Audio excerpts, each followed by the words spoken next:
मित्रों नमस्कार। मित्रों अब आ गए हैं शादी नवरात। ये शादी नवरात जो होते हैं तो हमारे जीवन को बूस्टअप देने के लिए और नई दिशा देने के लिए आ गए हैं। ये वीडियो उनके लिए बहुत ज़्यादा खास है जो लोग व्यस्तता के कारण या किसी कारणवश व्यस्त नहीं रह पाते, लेकिन उनके मन में माता रानी के प्रति श्रद्धा और भक्तिभाव पूर्ण होता है। वो क्या ऐसा करें कि और ऐसे क्या उपाय करें जिससे माता रानी की पूरी कृपा उन्हें प्राप्त हो। क्योंकि अब की जो शादी नवरात्र आ रहे हैं उनके पहले आपका सूर्य ग्रहण भी हो रहा है और उसके साथ साथ कई शुभ योग हो रहे हैं। लेकिन एक चीज बस माइनस मार्किंग हो रही है, वो हो रही है माता का आगमन। वैसे माता की सवारी जैसा कि हम लोग जानते हैं सिंह होता है, लेकिन माता रानी जब धरती पे आती हैं अपने भक्तों पे कृपा बरसाने, वो अलग सवारियों से आती हैं। कभी पालकी पे, कभी अश्व पे, कभी गजा पे, कभी डोली पे। अब की वे माता रानी डोली पे सवार होकर आई। डोली पे जब माता रानी सवार होके आती हैं तो कुछ सही नहीं होता है। आइए चलते हैं इसके बारे में। आपको क्या है शुभ मुहूर्त, कैसे क्या करना चाहिए और क्या उपाय करके किस तरह माता की भक्ति करके हम माता के शुभ फल प्राप्त कर सकते हैं अगर हम 9 दिन उपवास ना भी रहें तो भी। उसके पहले मित्रों जय माता दी कमेंट्स करना ना भूले, क्योंकि ये माता रानी स्पेशल विशेषांक है, इसलिए जय माता दी कृपा, क्योंकि माता रानी की कृपा दृष्टि आप पे सदैव बनी रहेगी।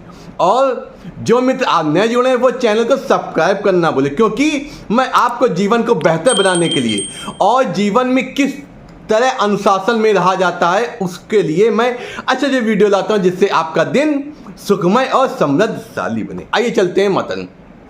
जैसा कि आपको बता दें शादी नवरात्र अश्विन मास शुक्ल पक्ष की प्रतिपदा से स्टार्ट होते हैं, जो कि अब की बार 2 अक्टूबर रात 12:18 से प्रारंभ हो रही है। इसका मतलब 3 तारीख की सुबह और 4 तारीख को 2:58 पे इसका समापन हो रहा है। इसलिए उदया तिथि आपकी 3 तारीख को पड़ रही, इसलिए शादी नवरात्र 3 तारीख से आप होंगे। और नौमी 11 अक्टूबर को मनाई जाएगी और 10वीं वही आपकी 12 अक्टूबर को है। इसी प्रकार अब जानते हैं क्या है घट स्थापना का मुहूर्त।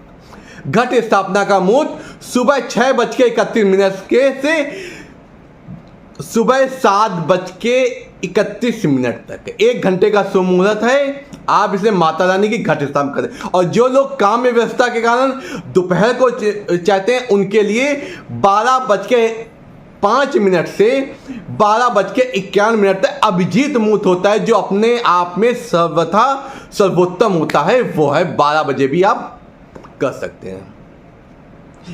आइए बात करते हैं उन लोगों के लिए जो लोग व्रत नहीं रह पाते, लेकिन उनके लिए भक्ति भाव बहुत होता है। ऐसा है कि आप अगर व्रत नहीं रह पाते हैं तो आपको नियमित माता रानी की अखंड तो आपके यहाँ जलती होगी, अगर नहीं जलती है तो भी आप माता रानी के आप जो 108 नाम दुर्गा सप्तमी में दिए गए हैं वो कर लीजिए। और सिद्ध कुंजिका का पाठ अवश्य कर लीजिए। सिद्ध कुंजिका ऐसा होता है, सिद्ध कुंजिका का पाठ ऐसा होता है जो 2-3 मिनट में हो सकता है। उसमें संपूर्ण दुर्गा सप्तशती का महत्व होता है। अगर सिद्ध कुंजिका का पाठ करके आरती कर लेते हैं तो आपको वही कृपा, वही श्रद्धा भाव, वही भक्ति मिलेगी जैसा कि अन्य लोग को मिलती है। लेकिन ऐसा नहीं कि अन्य लोग जो व्रत रहते हैं वो तक नहीं। ये भक्ति का अपना अपना वो है। आप अगर काम में व्यवस्था का ऐसा करते हैं तो ये भी मान्य होता है।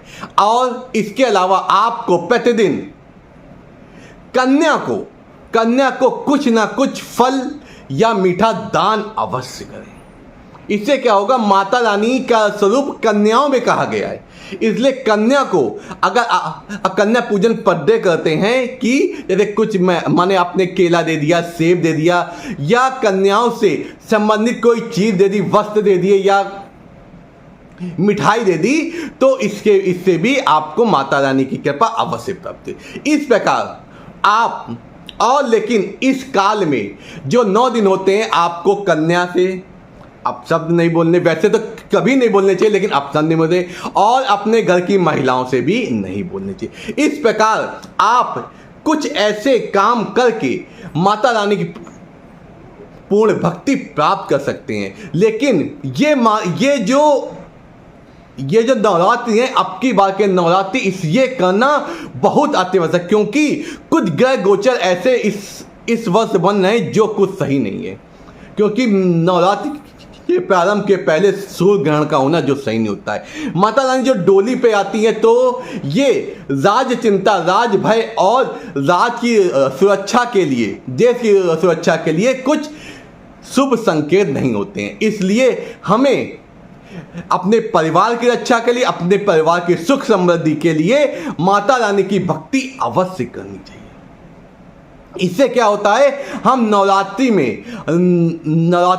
के पावन पर्व पे माता रानी की भक्ति करके, उनसे शुभाशीष प्राप्त करके और अपने जीवन में आने वाले धन के संकट को दूर कर सकती हैं। क्योंकि माँ ही ऐसी होती है जो अपने बच्चे चाहे जैसे भी हों, माँ सर्वदा प्यार करती है और उन्हें उनकी समृद्धि के लिए हमेशा सोचती है। इसलिए ये भी तो माँ ही तो है।